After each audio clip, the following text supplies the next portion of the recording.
Alrighty, hello and welcome to the ACAC Men's Hockey Championship. This is Game 2 between the SAIT Trojans and the Red Deer Polytechnic Kings. I'm Szyszkowski alongside Benny Gerow as we get ready to go. Both of these teams have already seen each other once, and it was one heck of a hockey game, Benny.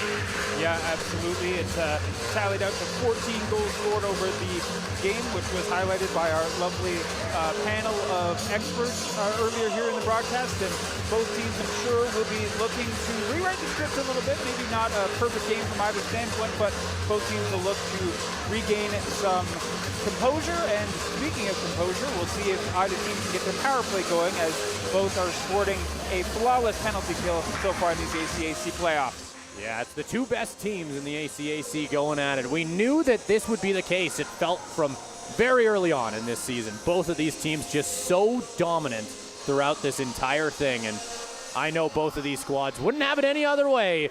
Let's get this thing started. Newman, back down low, back to Newman. One-timer will go right into the glove of Farrow. Farrow looking sharp so far. He would have got the Lions' share of starts for Red Deer throughout the regular season. Breakout, stopped by Ball. That'll get shot just wide, and Farrow looked like he was just a touch behind that play.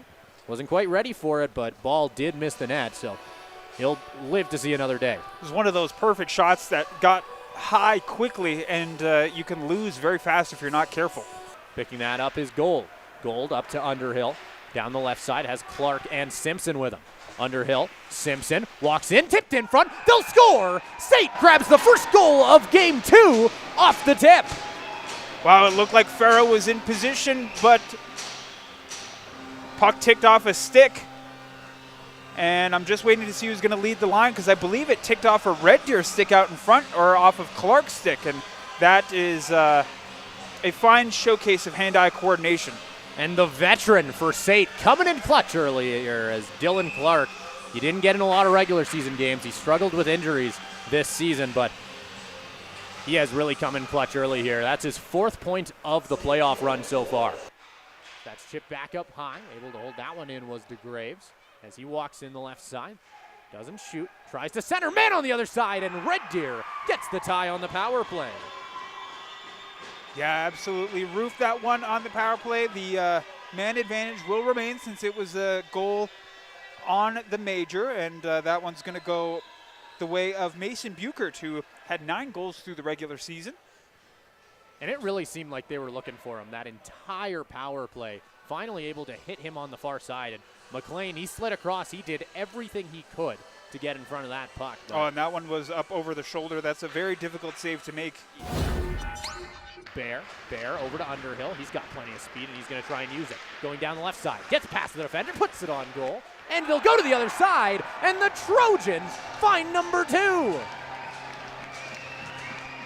Ridiculous goal, and what an individual effort by Owen Underhill. He cut up the ice. He's got wheels for days and made a couple different moves to make it to the outside on his defender. Threw one to the middle of the ice and found a home for it. That's a goal for number 25, Colby Bear. Excellent work for him. Bear comes into today. He's got more than a few points to his name already, and he'll add to it with a goal right here, right now. Defensive end, Trojans have done a great job of snuffing plays out early.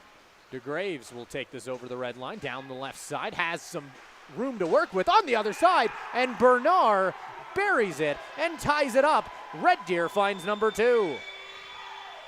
Well, they make good on another power play as the special teams are starting to find their mark. It was a wonderful entry into the zone with speed that just left number 19 there open, and it's Bernauer who is on the list of usual suspects for Red Deer that just was the benefactor of a really nice cross-ice pass, and McLean was just so close. Second period. Back up to Corey King. He'll walk this one across the blue line, has Underhill to his right, Kane to his left.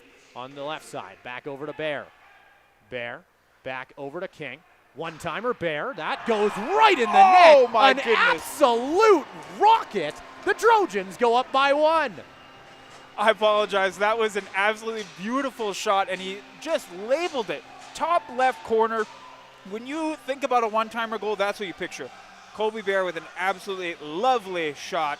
And we were just mentioning about how the Trojans needed to take advantage, and they will. So breaking through on the power play against these Red Deer Kings, who held them to no power play goals last game. And now all of a sudden we have a 3-2 game, back to 4-on-4 action. Down low, chipping it around the zone. Kostashin trying to find DeGraves. Back in the corner. Right across, they'll score. The Kings tie it at 3 with just 6:16 left in the third period. We've got a tied hockey game.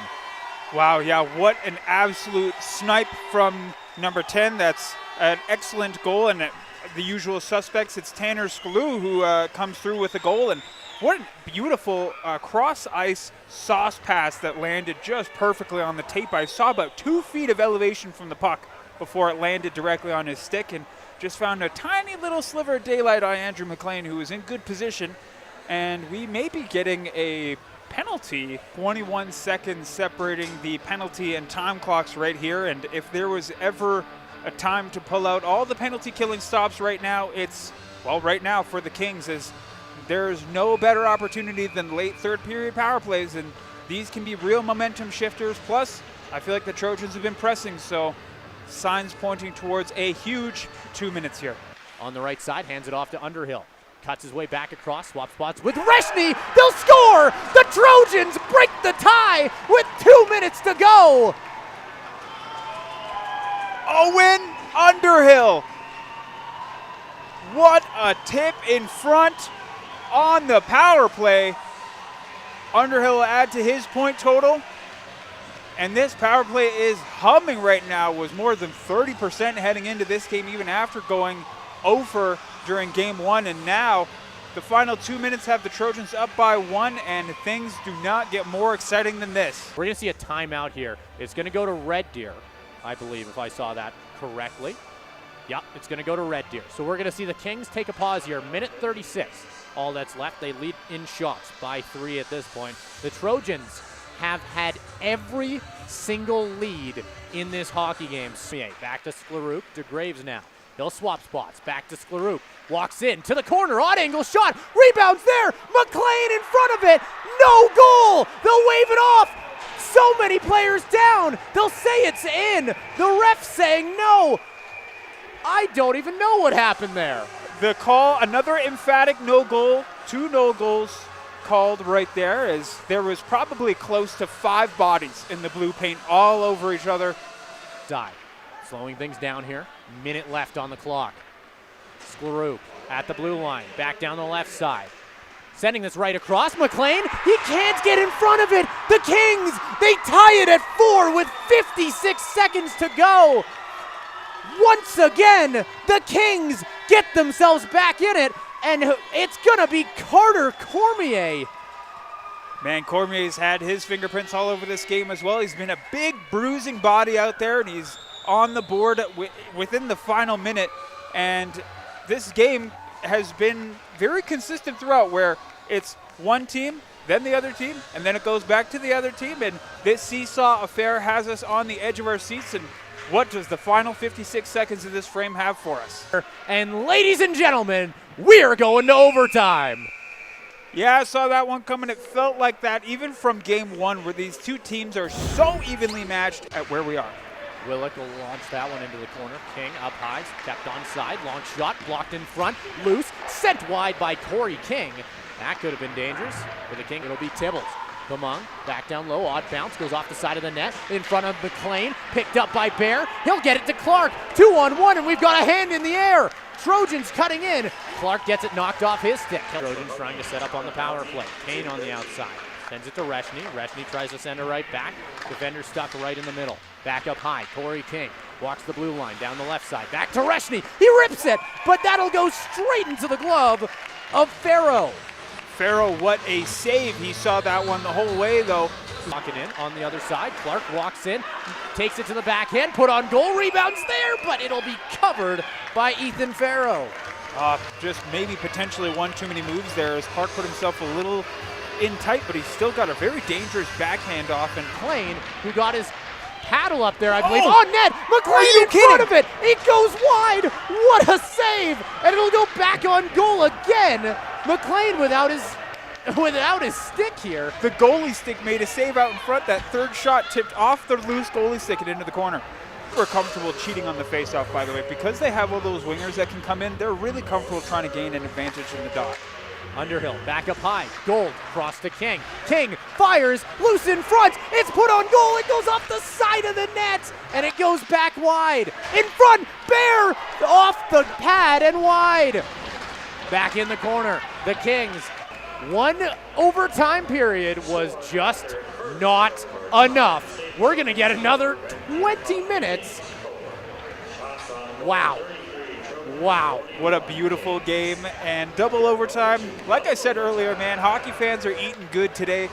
We have checks, we have goals, we have beautiful saves, we have scrambles, we have drama. Has been one heck of a treat so far. It's the SAIT Trojans and the Red Deer Polytechnic Kings, and the arena is still filled. You can cut the tension in the air with a knife. So an unsportsmanlike call here will open the door for the SAIT Trojans.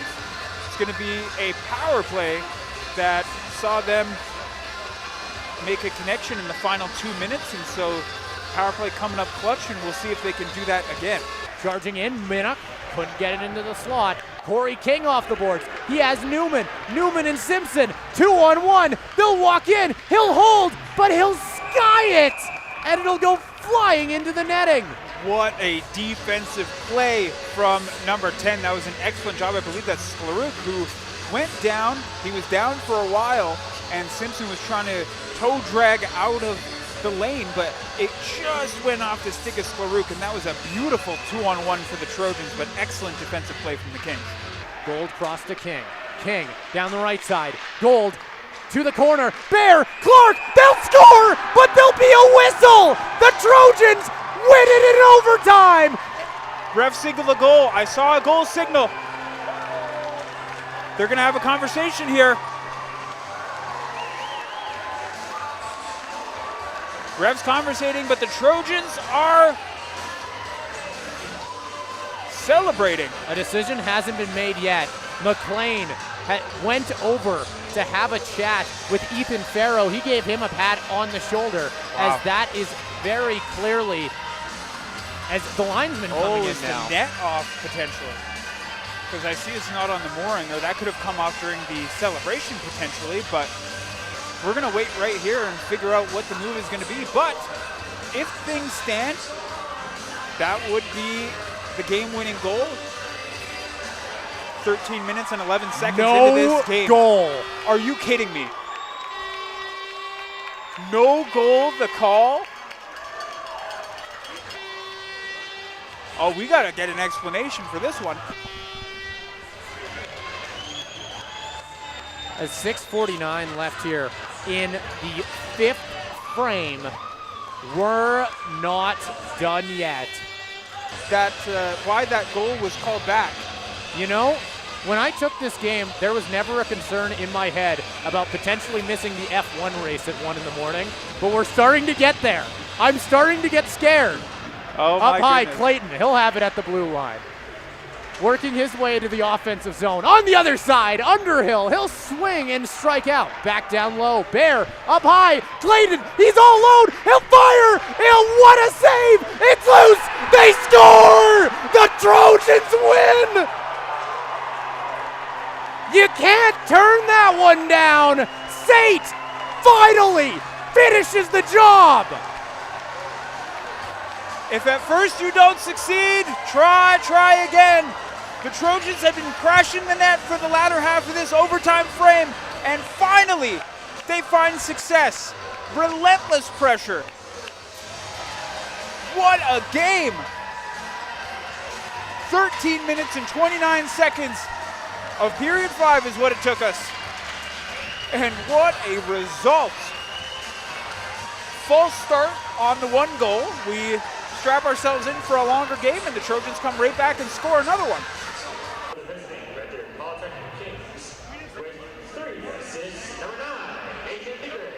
And it's DeGraves with player of the game for the Red Deer Kings. He finishes the game with 3 assists.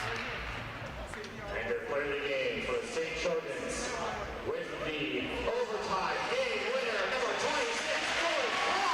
And it's Dylan Clark, your player of the game for the Trojans, the overtime hero, Dylan Clark. And, well, congratulations, Simon. You made it to the end, man. My goodness, what a marathon it was. Couldn't have asked for a better partner to call it with. It was an excellent game. Great work by you. Loved every second of it. And like you said, I mean, there's not much else you can say besides what a hockey game.